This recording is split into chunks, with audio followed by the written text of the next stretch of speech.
Thanks, Paul. Once upon a time, during the Great Depression of the 1930s, my dad went to work at one of the CCC camps up in northern Minnesota because jobs that paid money were scarce, and one way to earn a lot of money was to become a lumberjack. And every day the foreman would have more people come that wanted jobs than he had to give out. So he would create a competition. And this one time he had these two really big, strong guys, two of the strongest people he'd ever seen.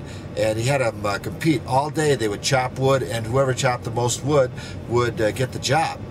And so they went out into the woods early in the morning.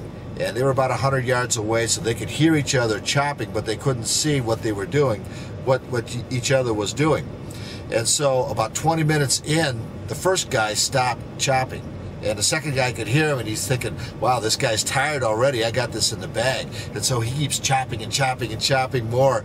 And then the guys start back up again. About 20 minutes later, this is the same thing. The first guy stopped chopping. And the second guy's thinking, I'm going to build a really big lead. This isn't even going to be close. This went on all day until the end of the day. And so the foreman comes back, calls both of them together, and said, well, let's see how you've done.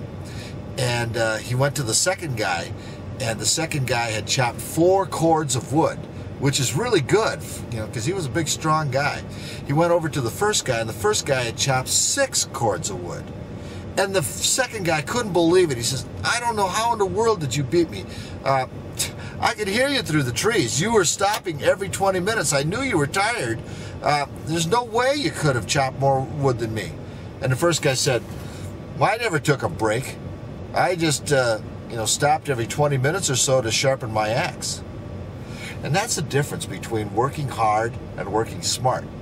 Sharpening our attitude from time to time, or putting a new edge on our skill set, can really pay off in the long run.